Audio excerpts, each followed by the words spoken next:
तस्वीरें आप स्क्रीन पर देख रहे हैं, ये दिल्ली की तस्वीरें हैं।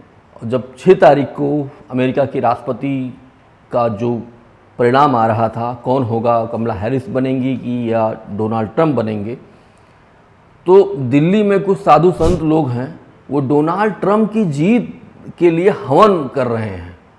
और दिल्ली ही नहीं, लखनऊ में देखिए, ये तस्वीर लखनऊ की है, हरिद्वार की देखिए, अयोध्या की देखिए। ये कौन से साधु संत हैं भैया जो डोनाल्ड ट्रंप की जीत के लिए खुश हैं, उनकी जीत के बाद स्टैचू तक बनवा रहे हैं। स्क्रीन पर देखिए आप।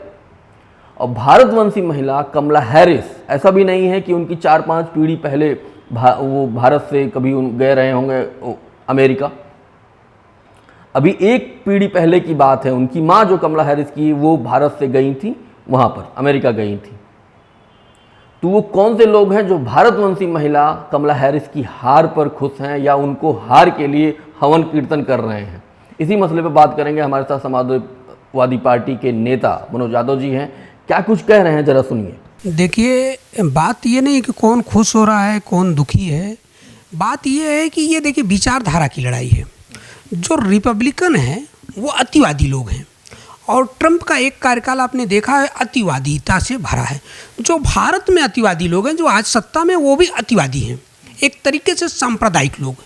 तो जो अतिवादी वहाँ हैं वही अतिवादी, जैसी अतिवादी सोच अमेरिका के लोगों की जो ट्रंप के जीतने में सहायक हुए, और जो यहाँ के अतिवादी हैं वो कहीं ना कहीं एक तरीके से इस बात से खुश हैं कि ट्रंप आएगा तो तमाम तरीके का इस तरीके का काम करेगा। जबकि आप कह रहे हैं कि कमला हैरिस भारतीय मूल की हैं, तो भारत के लोगों को, तो भारतीय मूल के लोगों को जिताने में ज़्यादा दिलचस्पी होनी चाहिए, ज़्यादा खुशी होनी चाहिए, या अगर वो हार गई तो दुखी होना चाहिए।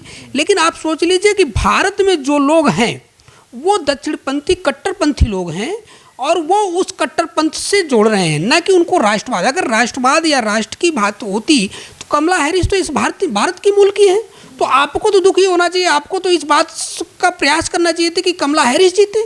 लेकिन भारत में जो कट्टरपंथी हैं वो अमेरिकी कट्टरपंथी के जीतने से एक तरीके से ट्रंप कट्टरपंथी माने जाते हैं, और उस कट्टरपंथ के लोग यहाँ के कट्टरपंथी लोग वहाँ के कट्टरपंथ को कि मैं अपना भविष्य देख रहे हैं, इसलिए खुश हैं। जबकि आप एक और बताएंगे कि सबसे बड़ा राष्ट्रवादी हूँ, सबसे बड़ा मैं भारतीय हूँ, सबसे बड़ा मैं देशभक्त हूँ।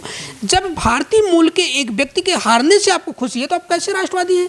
इसका मतलब कि आप कट्टरपंथी हैं, आपका छिपा हुआ एजेंडा, राष्ट्रवाद में एक एजेंडा छिपा हुआ है, वो एजेंडा है कट्टरपंथ। जब वहाँ का कट्टरपंथ मजबूत होगा तो यहाँ का कट्टरपंथ वहाँ के कट्टरपंथ में अपना भविष्य देख रहा है। हम लोग देखते हैं पूरे कई दशक का पूरा इतिहास भारत और अमेरिका का। रिपब्लिकन जितनी बार उनके प्रधानमंत्री हुए हैं, मतलब वो कभी सिंपैथाइज़र नहीं रहे हैं भारत के, बल्कि डेमोक्रेट सिंपैथाइज़र रहे हैं भारत के। और इन सब के बावजूद क्या पूरे दुनिया भर का जो राजनीतिक गुड़ा भाग जो है बदल रहा है, सोच बदल रही है। किसी मसले पर 20 साल पहले क्या सोचते थे, अभी क्या पॉलिटिकल पार्टी का क्या रुख है, अलग अलग है। क्या उसका प्रभाव आपको मतलब ऐसा दिख रहा है पूरी दुनिया भर में, देख रहा कट्टरपंथ हावी हो रहा है? देखिए, ये लड़ाई पूरे विश्व में कट्टरपंथी और उदारवादियों के बीच है।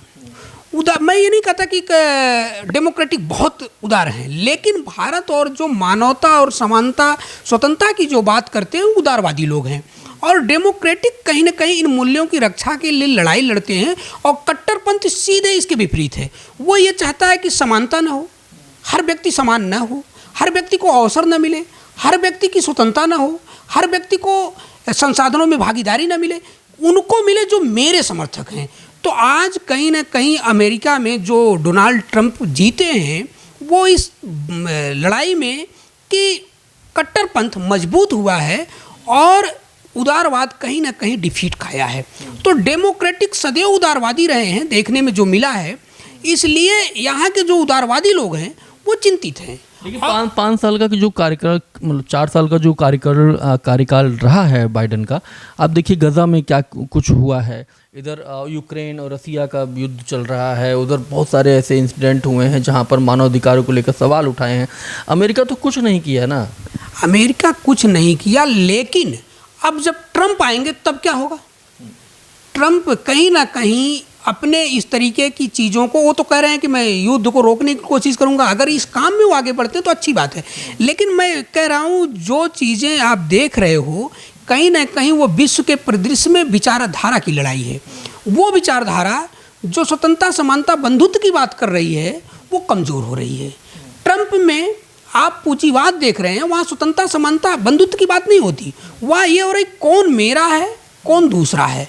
आप ट्रंप के पूरे भाषण, पूरे चुनाव में आप उनकी चीज़ों को देख लीजिए, कहीं ना कहीं जैसे यहाँ भारत में कट्टरपंथ बढ़ रहा है वैसे ही कहीं ना कहीं कट्टरपंथी बातें उन्होंने भी की, ट्रंप ने। तो इसलिए पूरे विश्व में जो लड़ाई चल रही है वो कट्टरपंथ और उदारवाद के बीच है, और मुझे लगता है कि आज कट्टरपंथ मजबूत हो रहा है। अगर आप इस वीडियो को YouTube पर देख रहे हैं तो चैनल को सब्सक्राइब करें और बेल आइकन दबाना ना भूलें। अगर Facebook पर देख रहे हैं तो चैनल को लाइक करें।